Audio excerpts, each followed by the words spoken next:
வணக்கம் தொழில் முனைவோர்களே. நீங்க ஒரு ஆன்லைன் பிசினஸ் செய்றீங்க, இன்ஸ்டாகிராம்ல புடவை விற்கிறீங்க, அமேசான் இல்லைனா ஃப்ளிப்கார்ட்ல செல்லரா இருக்கீங்க, யூடியூப் சேனலுக்கு அஃபிலியேட் மார்க்கெட்டிங் செய்றீங்க, ஓன் வெப்சைட்ல ப்ராடக்ட் சேல் பண்றீங்க அப்படின்னா உங்களுக்கு வர்ற முக்கியமான கேள்வியில ஒன்று என்னதுன்னா, இந்த ஆன்லைன் பிஸ்னஸ்க்கு ஜிஎஸ்டி தேவையா அப்படிங்கிறது தான். நிறைய பேர் என்ன சொல்லுவாங்க அப்படின்னா, ஆன்லைன் பிஸ்னஸுக்கு ஜிஎஸ்டி தேவையில்லை, இது ஒரு சின்ன பிஸ்னஸ் ஆச்சே, இன்கம் டேக்ஸ் மட்டும் போதும், ஜிஎஸ்டி வேண்டாம் அப்படின்னு சொல்லுவாங்க. இது ரொம்ப பெரிய தவறான புரிதல். இந்த வீடியோவில் ஆன்லைன் பிஸ்னஸ்க்கு ஜிஎஸ்டி எவ்வளோ கம்பல்சரி ஆகுது, அப்புறம் அமேசான் ஃப்ளிப்கார்ட்டில் சேல் பண்ணுறவங்களுக்கான ஸ்பெஷல் ரூல்ஸ் என்ன, அப்புறம் இன்ஸ்டாகிராம் செல்லர்ஸ்க்கு இருக்கிற ரிஸ்க் என்ன, அப்புறம் ஜிஎஸ்டி ரெஜிஸ்டர் பண்ணலைன்னா என்ன நடக்கும் அப்படிங்கிறத பற்றி பார்ப்போவாங்க. இன்ட்ரெஸ்டிங் ஃபேக்ட்டு, ரியல் கேசஸ், அப்புறம் ப்ராக்டிக்கல் ஸ்டெப்ஸை பற்றி இந்த வீடியோவில் பார்க்கலாம். ஸ்டார்ட் பண்ணலாமா? முதல்ல ஜிஎஸ்டியோட அடிப்படை விதியை புரிஞ்சுக்கோங்க. நார்மல் பிஸ்னஸ், அதாவது ஆன்லைன் ஷாப்பாக இருந்தாலும் சரி, லோக்கல் சர்வீஸாக இருந்தாலும் சரி, உங்களோட ஆனுவல் டர்ன் ஓவர் ரூபாய் 40 லட்சம் வரைக்கும் இருந்தால் ஜிஎஸ்டி தேவையில்லை. ஆனால் அதுவே 40 லட்சத்தை கடந்தா ஜிஎஸ்டி ரெஜிஸ்ட்ரேஷன் ரொம்பவே கம்பல்சரி. இதில் ஸ்பெஷல் கேட்டகரி ஸ்டேட்ஸ் என்னதுன்னா, என்இ ஸ்டேட்டும் ஹிமாச்சலும் தான். அவங்களுக்கு மட்டும் ரூபாய் 10 லட்சம் தான் லிமிட்டு. இதுதான் நார்மல் ரூல். ஆனால் ஆன்லைன் பிஸ்னஸ்க்கு இந்த ரூல் படாது. இங்கே இன்ட்ரெஸ்டிங் ஃபேக்ட் என்னதுன்னா, ஜிஎஸ்டி ஆக்டோட செக்ஷன் 24ல் ஆன்லைன் பிஸ்னஸ்க்கு செப்பரேட் ரூல் இருக்குது. அதில் என்ன சொல்லியிருக்காங்க அப்படின்னா, any person who supplies goods and services through e-commerce operator must register regardless of turnover அப்படின்னு சொல்லியிருக்காங்க. அதாவது நீங்கள் ஆன்லைனில் ப்ராடக்ட் விற்றீங்க அப்படின்னா உங்களோட டேர்ன் ஓவர் 10,000 இருந்தாலும், 1 லட்சமாக இருந்தாலும், 19 லட்சமாக இருந்தாலும் நீங்கள் கண்டிப்பாக ஜிஎஸ்டி ரெஜிஸ்ட்ரேஷன் பண்ணியிருக்கணும். இதைத்தான் 90% ஸ்மால் ஆன்லைன் செல்லர்ஸ் தெரியாமல் மிஸ்டேக் செய்கிறாங்க. நான் இப்போ அதை தெளிவாக விளக்குறேன். அமேசான், ஃப்ளிப்கார்ட், மீஷோ, ஸ்னாப்டீல் செல்லர்ஸ் எல்லாருமே நீங்கள் இந்த பிளாட்ஃபார்மில் ப்ராடக்ட் விற்கிறீங்க அப்படின்னா கட்டாயமாக ஜிஎஸ்டி பதிவு இருக்கணும். அதுக்கு ₹1 விற்பனை கூட. அது ஏன்னா இந்த தளங்கள் எல்லாமே இ காமர்ஸ் ஆப்ரேட்டர்கள். ஜிஎஸ்டி சட்டம் என்ன சொல்லுதுன்னா, இ காமர்ஸ் ஆப்ரேட்டர் மூலமா எந்த விற்பனை செஞ்சாலும் அதுக்கு கட்டாயம் பதிவு செய்யணும் அப்படிங்கிறது. இதுல சுவாரஸ்யமான விஷயம் என்னதுன்னா, அமேசான் இந்தியாவில் மட்டும் 10 லட்சத்துக்கும் அதிகமான விற்பனையாளர்கள் இருக்காங்க. அவங்க எல்லாருக்குமே ஜிஎஸ்டி பதிவு இருக்கத்தான் வேண்டும். குறிப்பிட்ட விற்பனைக்கு அப்புறம் நீங்க ஜிஎஸ்டி என்ன வழங்கல அப்படின்னா அமேசான் தானாகவே உங்களோட கணக்கை நிறுத்திடும். அடுத்து ரெண்டாவதா இன்ஸ்டாகிராம், ஃபேஸ்புக், வாட்ஸ்அப் செல்லர்ஸ். நீங்க இன்ஸ்டாகிராம் பேஜ்ல ப்ராடக்ட்டை போட்டு டிஎம்ல ஆர்டர் வாங்குறீங்க, வாட்ஸ்அப்ல புடவை, நகை, கைத்தறி பொருட்களை விற்கிறீங்க அப்படின்னா இதுவும் ஆன்லைன் பிஸ்னஸ் தான். இதுக்கும் ஜிஎஸ்டி சட்டம் பொருந்தும். விற்பனை முதல் ரூபாய் 40 லட்சத்துக்கு குறைவாக இருந்தாலும், நீங்கள் கட்டண நுழைவாயில்களை பயன்படுத்தினாலோ இல்லை மாநிலங்களுக்கு நடுவில் விற்பனை செஞ்சால் நீங்கள் பதிவு செய்ய வேண்டும். மூணாவது சொந்த இணையதளம். இதுக்கு உதாரணமா ஷாப்பிஃபை இல்லைனா ஊகாமர்ஸ் மாதிரியானது. உங்களுக்கு அப்படின்னு ஒரு சொந்த இணையதளம் இருக்கும். இந்தியா முழுவதிலும் இருந்தும் உங்களோட வாடிக்கையாளர்கள் ஆர்டர் செய்யறாங்க. இங்க நீங்க உங்களோட மாநிலத்துக்குள்ள மட்டும்தான் விற்பனை செஞ்சு உங்களோட மொத்த விற்பனை வருவாயே ரூபாய் 20 லட்சத்துக்கு குறைவாக இருந்தா பதிவு செஞ்சு கொள்றது கட்டாயம் இல்லை. ஆனா நீங்க மற்ற மாநிலங்களுக்கு, அதாவது மாநிலங்களுக்கு இடையிலான விற்பனை செஞ்சா, வெறும் ₹1 விற்பனை செஞ்சா கூட பதிவு செய்து கொள்ள வேண்டியது கட்டாயம்.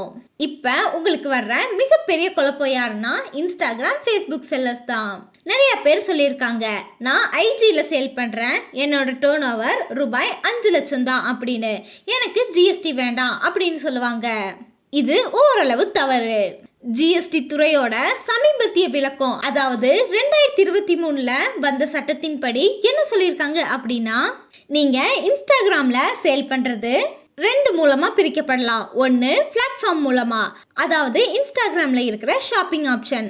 ஆமாம், இதுக்கு கட்டாயம். அடுத்து ரெண்டாவது டிஎம் இல்லைனா யூபிஐ பரிமாற்றம் மூலமா. இது பார்க்கறதுக்கு சாதாரண விற்பனையா இருக்கும். ஆனா நீங்க மாநிலங்களுக்கு நடுவுல விற்பனை செஞ்சீங்க அப்படின்னா கட்டாயம் ஜிஎஸ்டி பதியணும். இப்ப இதுக்கு உதாரணம் சொல்லணும் அப்படின்னா, நீங்க சென்னையில இருக்கீங்க, ஐஜில ஒரு வாடிக்கையாளர் மும்பையில இருக்காரு, அவருக்கு உங்களோட ப்ராடக்ட்டை ஷிப் பண்றீங்க. இது மாநிலங்களுக்கு இடையேயான விற்பனை. மாநிலங்களுக்கு நடுவுல விற்பனை செய்யும் போது ஜிஎஸ்டி பதிவு கட்டாயம். இதுக்கு விற்பு முதல் வரம்பு இல்ல.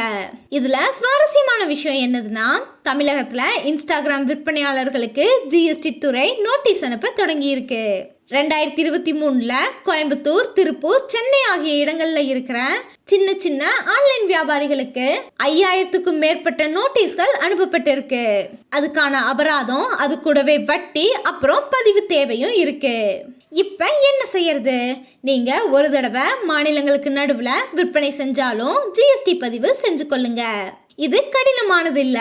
பதிவு செய்யறதுக்கு மாசம் ரூபாய் 500ல இருந்து 1000 வரைக்கும் தான் செலவாகும். அடுத்து 4வது category, bloggers, YouTubers, affiliated marketers, அப்புறம் ஃப்ரீலான்சர்ஸ். நீங்க பிசிக்கல் ப்ராடக்ட்டை சேல் பண்ணல, ஆனா நீங்க விற்பனை செய்யறது சேவைய.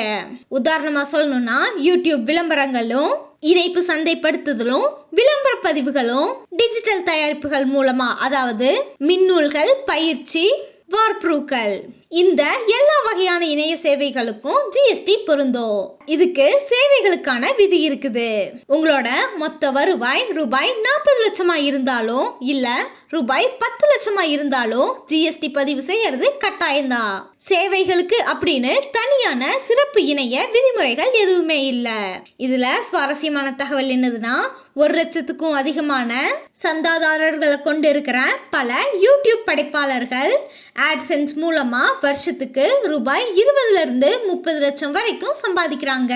அவங்க ரூபாய் 20 லட்சம் வருவாய் எல்லையை கடந்து ஜிஎஸ்டி பதிவு செய்யாம இருந்தா யூடியூப் நிறுவனம் 2% டிடிஎஸ் செய்யும். அது கூடவே இந்த விவரத்தை ஜிஎஸ்டி துறைக்கு தெரிவிக்கும். இதோட விளைவா இப்ப நிறைய பேருக்கு நோட்டீஸ்கள் வந்துட்டு இருக்கு.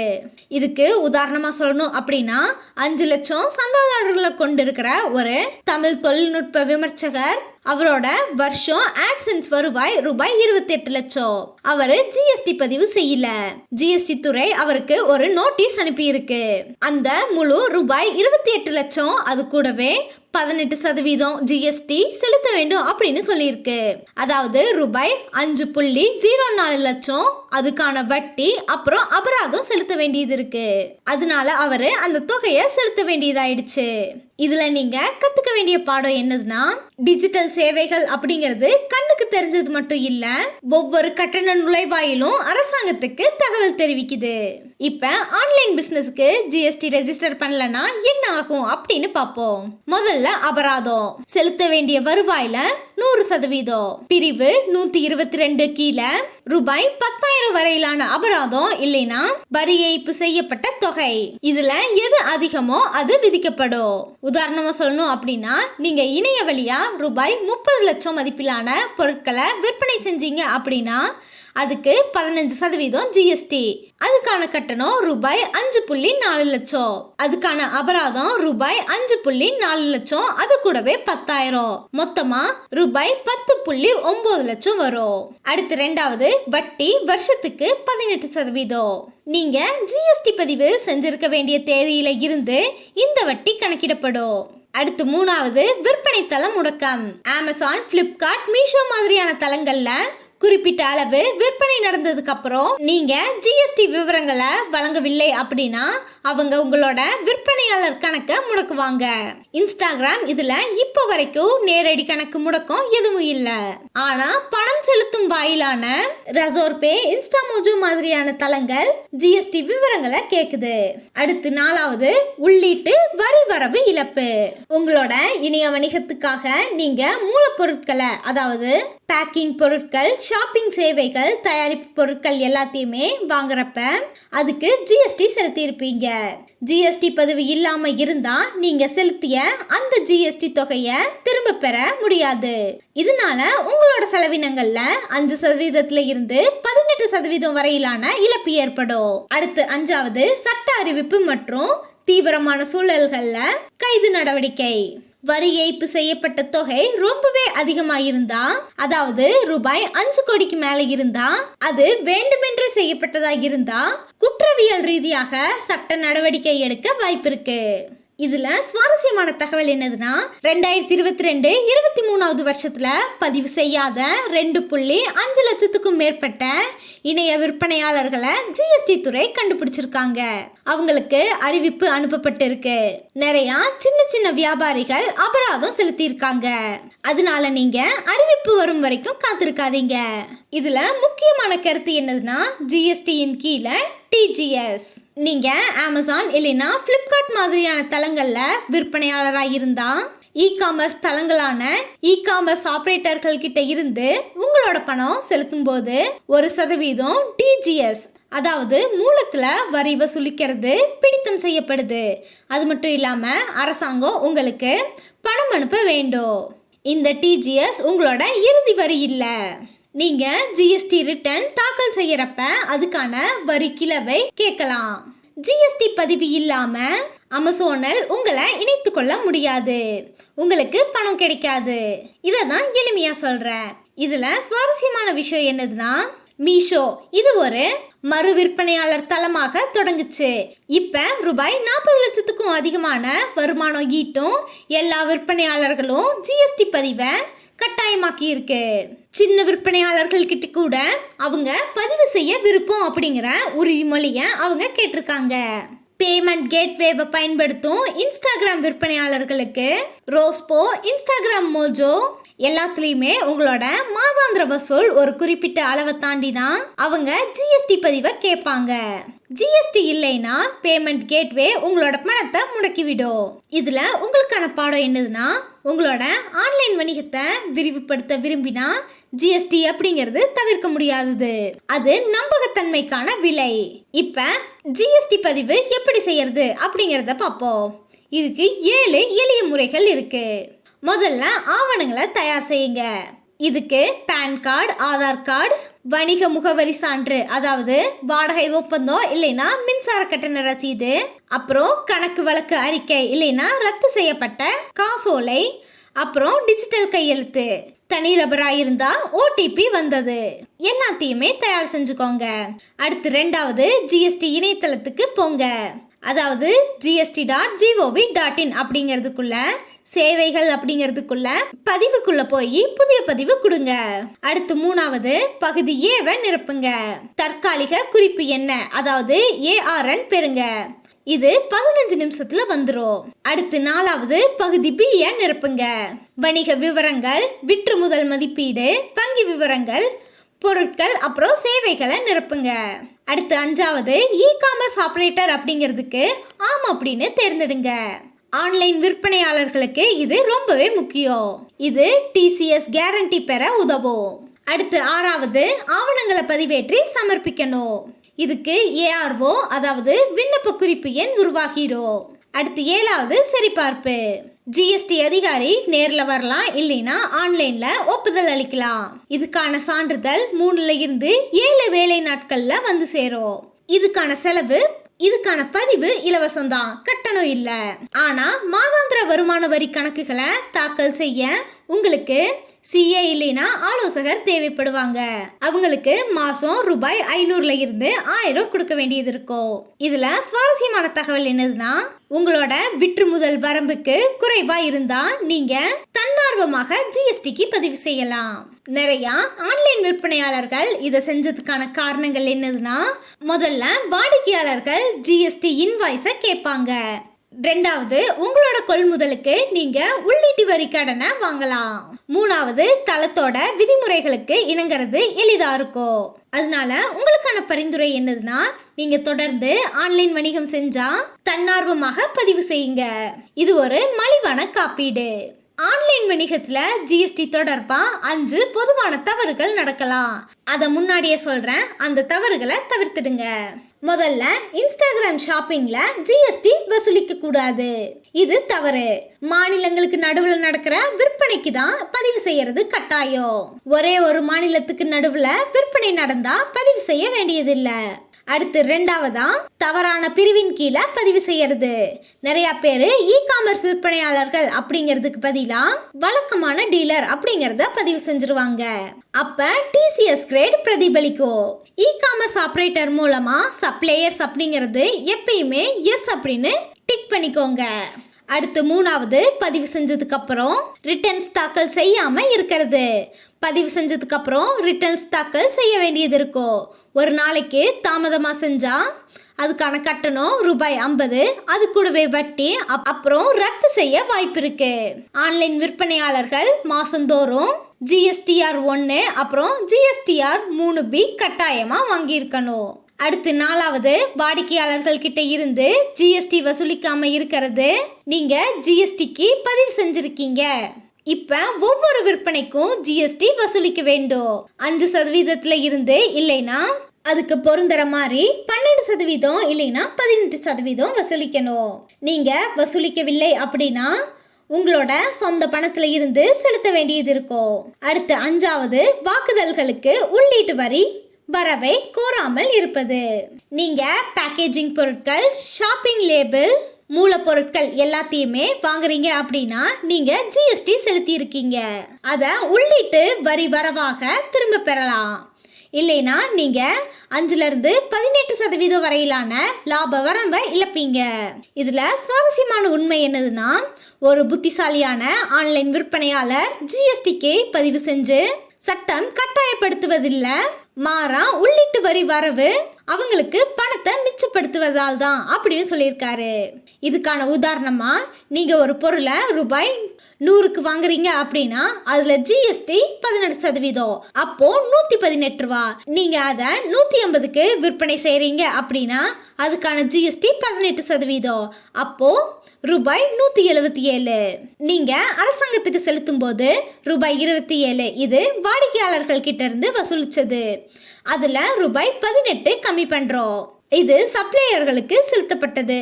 அப்போ மிச்சம் ₹9 மட்டும்தான் நீங்க கொடுப்பீங்க. ஜிஎஸ்டி இல்ல அப்படின்னா நீங்க ₹27 செலுத்த வேண்டியது இருக்கும். அதனால ஜிஎஸ்டி பதிவு செய்யறது அப்படிங்கிறது உண்மையிலேயே உங்களோட வரியை குறைக்குது. ஜிஎஸ்டியை பார்த்து பயப்படாதீங்க, அதை பயன்படுத்திக்கோங்க. இப்ப கடைசியா ஆன்லைன் வணிகத்துக்கு ஜிஎஸ்டி அவசியமா அப்படின்னு பார்த்தா அமேசான், பிளிப்கார்ட், மீஷோ மாதிரியான விற்பனையாளர்களுக்கு இது கட்டாயம். ₹1 விற்பனைக்கு கூட இருக்கும். அதுவே இன்ஸ்டாகிராம் இல்ல ஃபேஸ்புக் விற்பனையாளர்களுக்கு மாநிலங்களுக்கு நடுவுல விற்பனை செஞ்சா கட்டாயம். அதுவே சொந்த இணையதள விற்பனையாளர்களாக இருந்தா அவங்க மாநிலங்களுக்கு நடுவுல விற்பனை செஞ்சா அது கட்டாயம். இல்ல மாநிலத்துக்குள்ளேயே விற்பனை செய்யறீங்க அப்படின்னா உங்களோட வரம்பு 20 லட்சத்துக்கும் அதிகமா இருந்தா கட்டாயமா ஜிஎஸ்டி பதிவு செய்யணும். அடுத்து யூடியூபர்ஸ், பிளாகர்ஸ், அஃபிலியேட் சந்தைப்படுத்துவாங்க.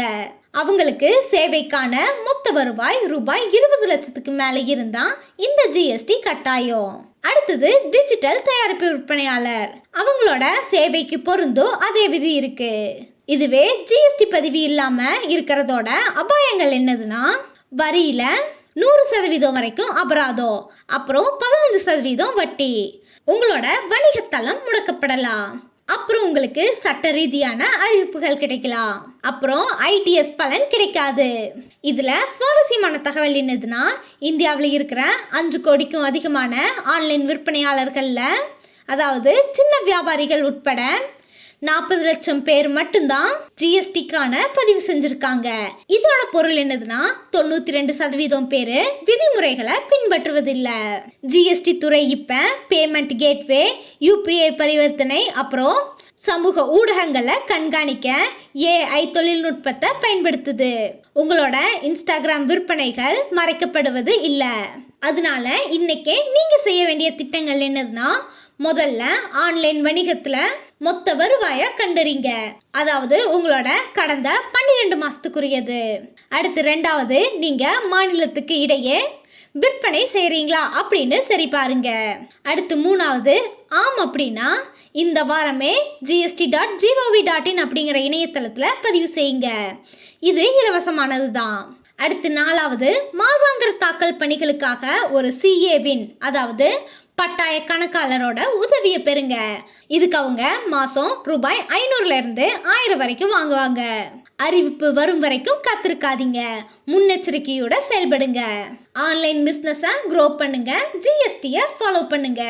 அடுத்த வீடியோவில் சந்திப்போம். நன்றி, வணக்கம்.